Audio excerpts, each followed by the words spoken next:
What's up, everyone? I am the Kaiju no... What? Hello? Can I help you? Yes? No? Maybe? Alright, what is it? I've come to supervise you on your review of Season 2. You didn't give the first season the glowing review you were supposed to. You treated it like a third-rate anime series. I remember saying it was good, but... But nothing! You clearly did not know the source material. Next time you should read the manga before reviewing an anime you know nothing about. Why do I have to read the manga to understand the anime? Shouldn't the anime be able to stand up on its own and not be required to read the manga to understand it? No. You need to know every facet of information from both in order to like one or the other. Isn't that bad writing? No. Yeah. No. Yeah. No. Just go with the review now. Thank you. What's up, everyone? I am the Kaiju no Kami, and this is my review for Magic Knight Rayearth Season 2, all thanks to Pasta Cat for his Patreon request. Magic Knight Rayearth's first season ended with our Knight Trio saving Cephiro and returning to Japan. There, they resumed their daily lives. However, the events that had transpired on their adventure had taken a heavy toll on their hearts. Due to their lament, the girls find themselves transported to the magical world of Cephiro once again, or at least what remains of it, a castle. This is all due to the lack of a pillar, who is the chosen one that is supposed to protect Cephiro. Basically, when a pillar dies or goes away, another pillar immediately has to take its place, or the world of Cephiro just crumbles into nothingness. Hey, it saves on animation costs, so how does the second season compare to the first? The first season I thought was kinda good, but stalled in a lot of places, did not need to be 20 episodes long. So let's take a look to see if season 2 is any better. The heroes. If you have seen my review for season 1, you already know who all the heroes are. There's Hikaru, Foo, and Umi. Not much has changed with them this season. We do get to meet their family members this time around. Hikaru's brothers. Hikaru, 俺も心配なんだからな。マサル兄様。俺だって可愛い光が心配だ。 Foo's sister. お父様お母様にご心配をおかけしないよういつも頑張っているあなたですもの。よっぽどのことがあったのね。And Umi's parents. 恋はした方がいいぞ、海。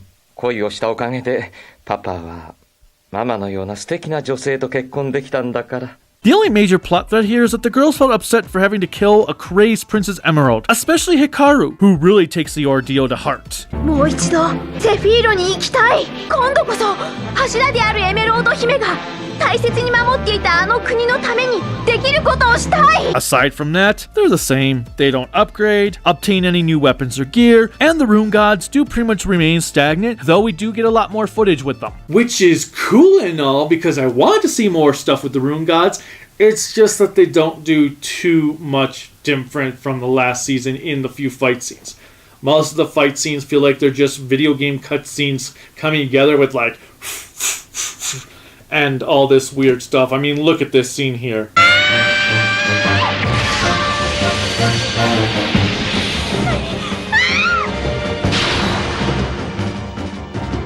That's pretty much, if you've watched that battle, you've watched all the Rune God battles in this show. But hey, the girls do acquire a few new magical spells, so that's something, right?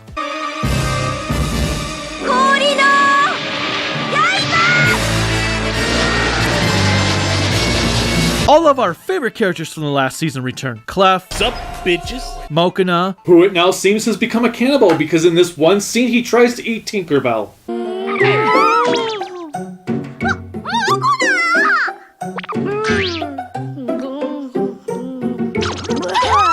Caldina, who manages to have even less clothing on this time around. A grown-up ascot. だってこの間会った時はこのくらいだったわよ。 Furio. There was a boy, a very strange enchanted boy. Lafarga. みんな無事だ。セフィロ県内の人々はこの城の中に避難している。And Perseus. 光。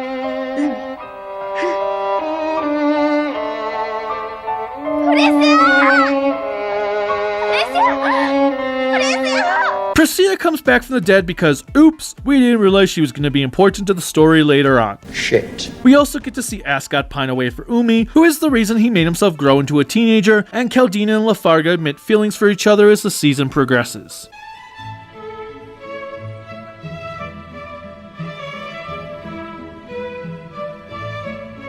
If the day ever comes when Cephiro itself disappears, that's the end.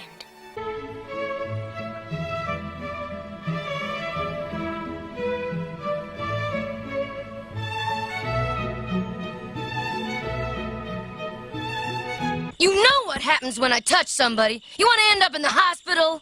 Maybe it's worth it, no?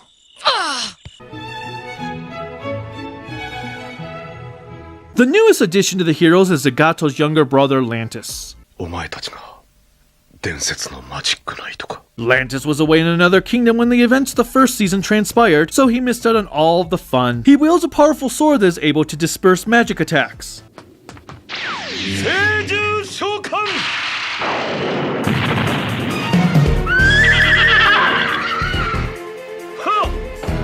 Over the course of the season, a relationship is developed between he and Hikaru, which drives his fairy friend crazy as she, too, is in love with Lantis. ランティスは私のなの。私が精霊の森で魔物に襲われそうだったところを助けてくれたのよ。かっこよかったわ。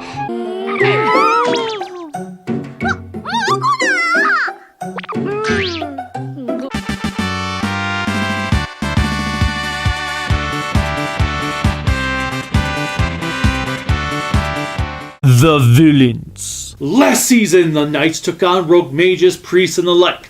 This time around, they battle 3 kingdoms that have invaded Cephiro to lay claim to the pillar system. The first is Autozam.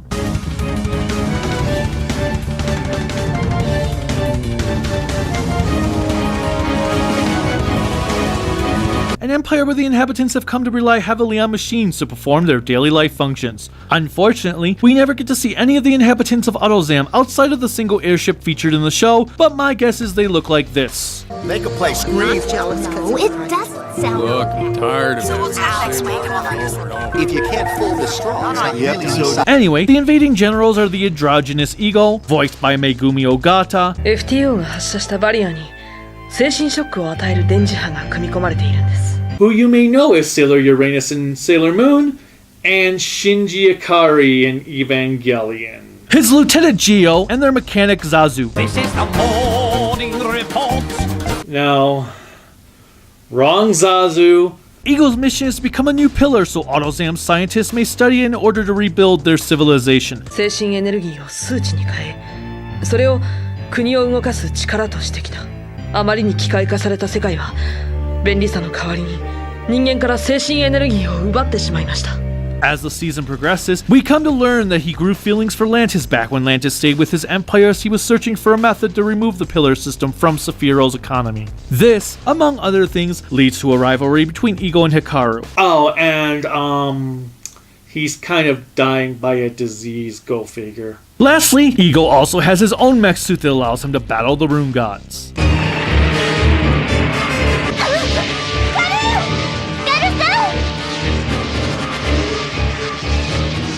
Our next empire is the Chinese-like Fahren. Fahren's princess, Asuka, wants to be the new pillar so she may be granted her heart's desire, or more specifically, the love of her servant boy Sunyeon. Her airship is pretty awesome as it is designed to look like a Chinese dragon.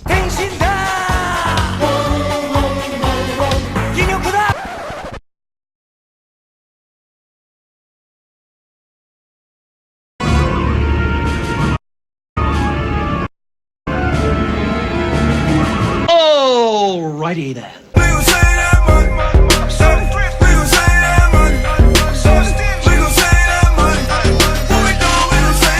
Additionally, Asuka is able to summon a bunch of spirit creatures just by drawing them on a sheet of paper.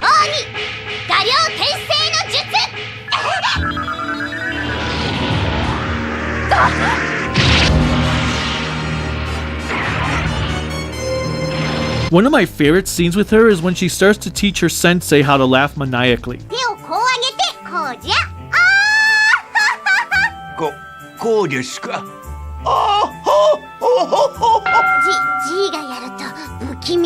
Oh, and the Empire has ninjas for servants. Go ninja, go ninja, go!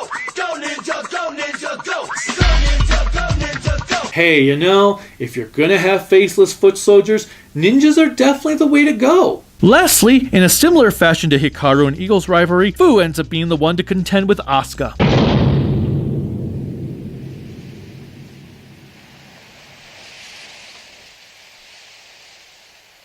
The final group, and my favorite of the trio, is the Kingdom of Chizeta. うちはこのチゼータ出身やさかいな。 Of course she's from the kingdom of people who dress like Jabba the Hutt slave girls.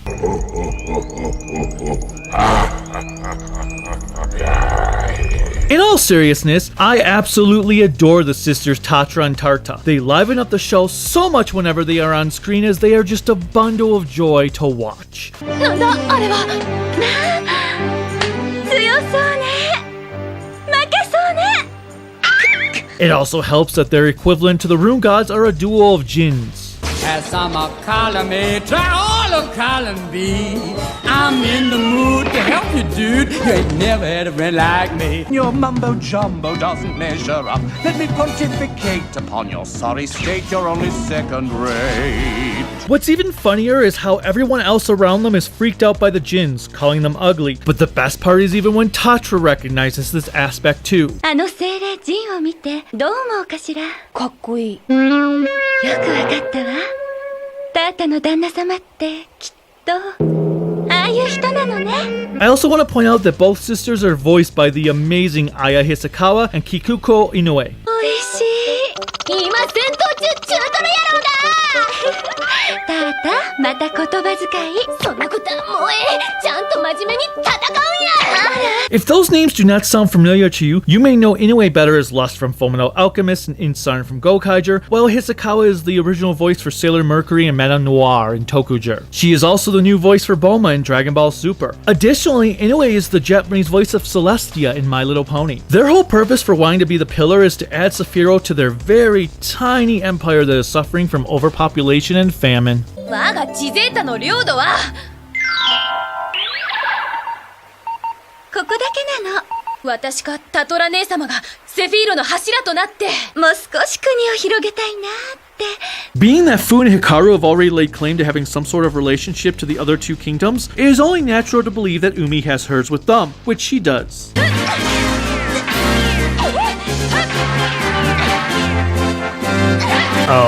Hello? The battle is up here. Why are you focusing on the floor?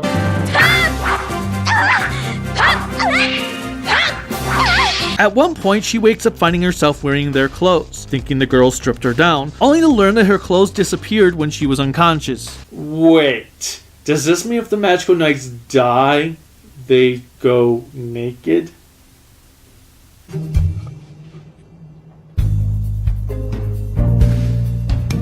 Regrettably, we don't get to see anything regarding these kingdoms beyond the trio of warships, which is a shame because they are far more interesting than the Magic Knights and Cephiro. Hell, I would love to have a series on just Chizeta alone. I just don't understand why a show that is 29 episodes long couldn't find the time to dive more into the three kingdoms, especially when half of the show is nothing more than exposition. However, that is a discussion for another section of the review, for I have not finished with the villains. Nope, there are two more villains. The first is an evil clone of Hikaru named Nova. After all, what would a fantasy series be like if there was no evil shadow clone version of your main character? I do like Nova though, she is quite insane. She wants to kill everyone Hikaru loves because she loves them. かわいい。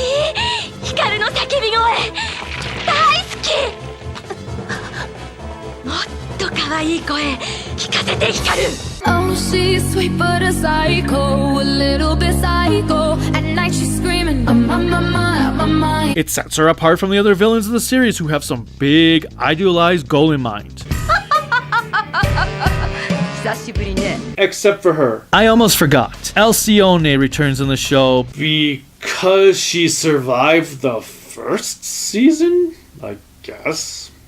She is absolutely the most useless character in this show and brings absolutely nothing to the table. If you were to wipe her out of existence, nothing would change one bit. She's like that piece of a leftover scab that doesn't want to fall off your body and it's too small to pick off. It's just there to annoy you before it disappears without you even realizing it days later when you finally stop paying attention to it. Anyway, where was I? Oh yeah, Nova. She's cool, although sometimes she does like to do bad touches. ヒカル、ずっと一緒にいよう。外なんか見ないで、私だけと遊ぼう。私は。It's getting a little hentai up in here. She can kick ass and has her own shadow room god too.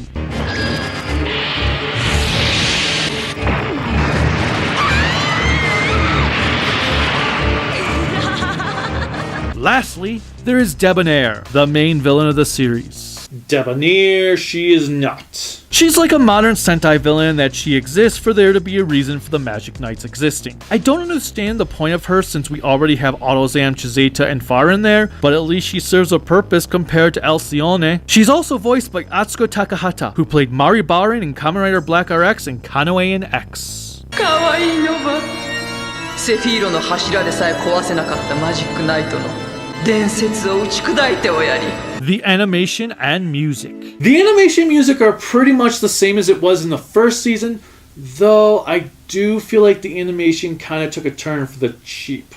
That's not because the animation does look cheap, sometimes, but more that it comes off looking cheap due to Cephiro being nothing but a black sky with a single castle in the middle. That means the animators didn't really have to put much of effort at all into their backgrounds for the vast majority of the show. It's one of the reasons why I felt like the show should have gone into showing us the daily lives of the three kingdoms, to break up the monotony of the uninteresting black void that is Cephiro. Even the interior to the castle doesn't look all that impressive. It's quite generic, really. At least the interiors to the ships of Farin and Chizeta are ornate. Asuka has a cool looking spirally chair, while the Chizeta ship features pillows, drapes, and an elephant statue. Granted, more could have been done as it's quite minimalistic. Still, it works. As expected, there are animation errors, such as this moment when Tarcha's fist looks bigger than her head. Her hand grew 3 sizes that day.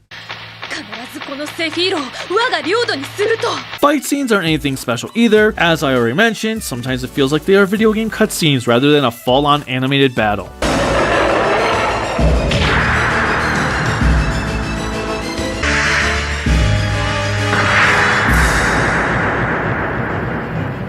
The soundtrack remains great as ever. The battle music is quite immersive.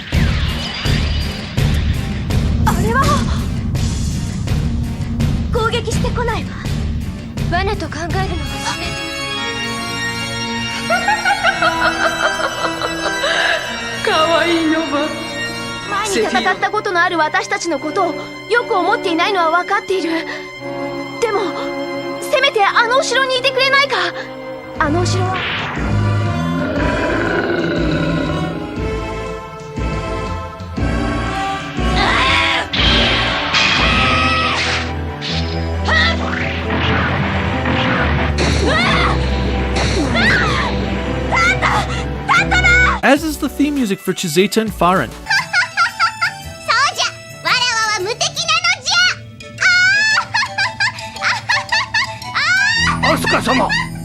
Hell, Chizeta's theme is as delightful as its characters.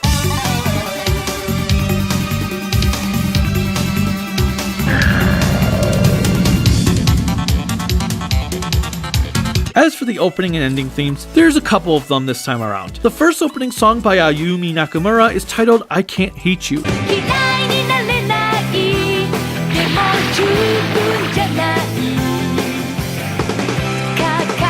While the second is Still Embracing Light and Darkness from Naomi Tomura.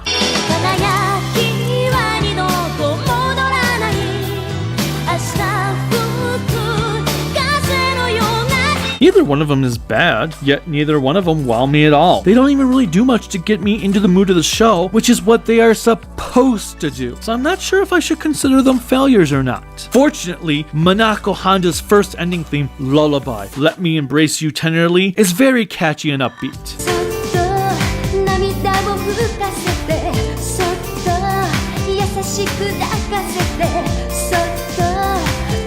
It's probably my favorite of the 6 songs spread across this show. The final ending theme is called It Will Shine Someday. Unlike Lullaby, I feel like this song given to us by Keiko Yashinari is trying to put me to sleep with how unenergetic it is.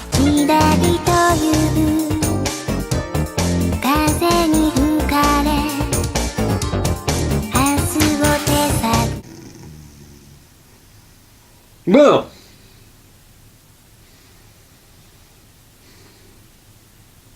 Yeah, let's go back to Lullaby.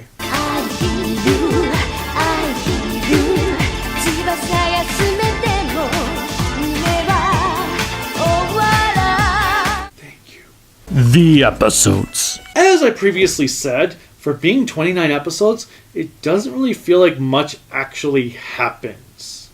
Yes, nothing happens for the most part, Mokuna. Get it? A lot of the show just features characters standing around, talking more than they are actually doing things. Hell, the first several episodes of the season is pretty much nothing more than one exposition dump after another before something interesting actually happens. There is no reason why we couldn't have had like 4 to 5 part episodes that focus solely on each kingdom's actual, well, kingdom.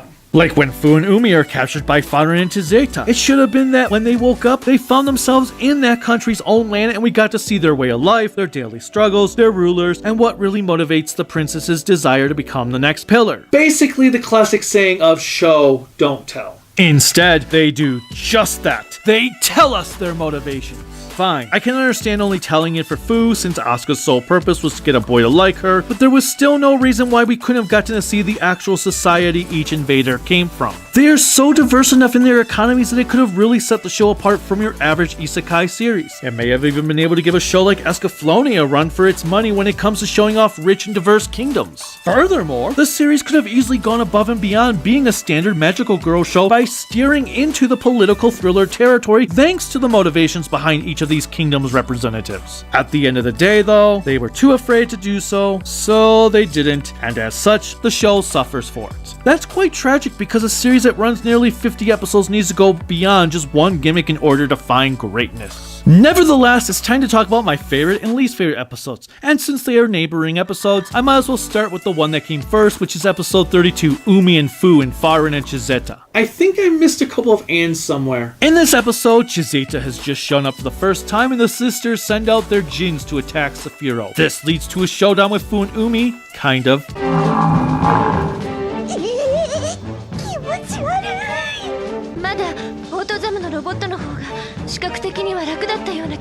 Farin shows up in the midst of battle and Asuka sends out a giant beast in the form of Sanyan.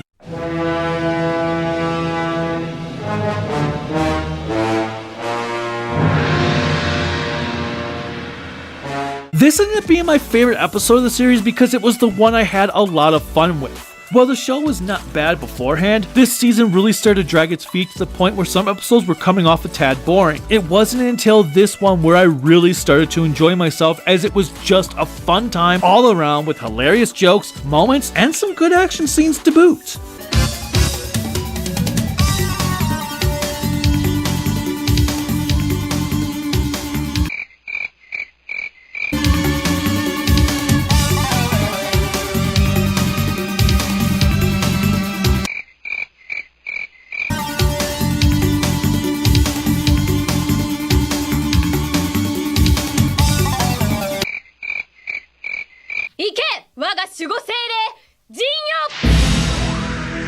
That was ridiculous! Countering that is the next episode, Hikaru's Wish and Perseus' Secret. While there are some other episodes that were just as boring as this one is worse because half of it is a clip show. このセフィーロに召喚されるまでは知らない子だったけど、3人だけの仲間だったから、力を合わせて頑張れた。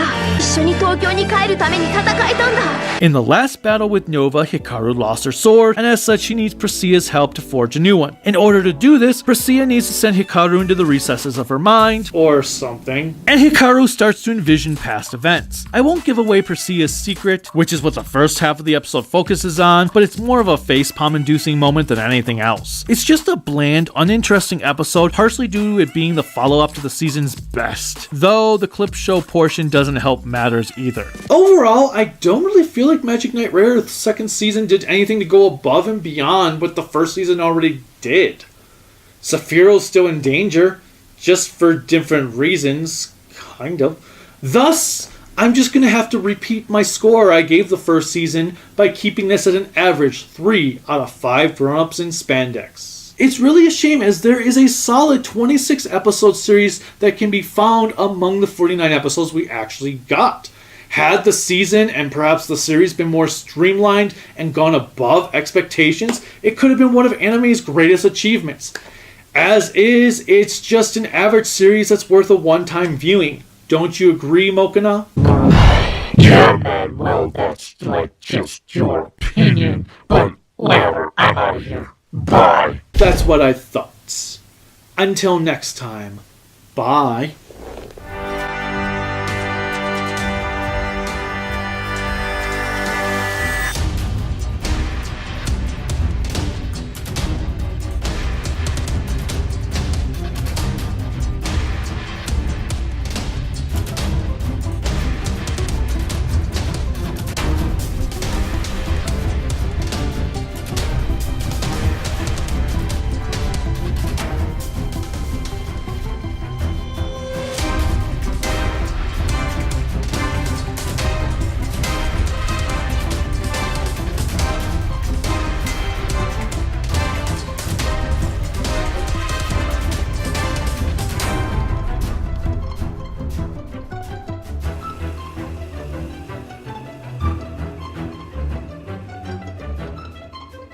Oh, she's sweet but a psycho, a little bit psycho. At night she's screaming, I'm on my mind,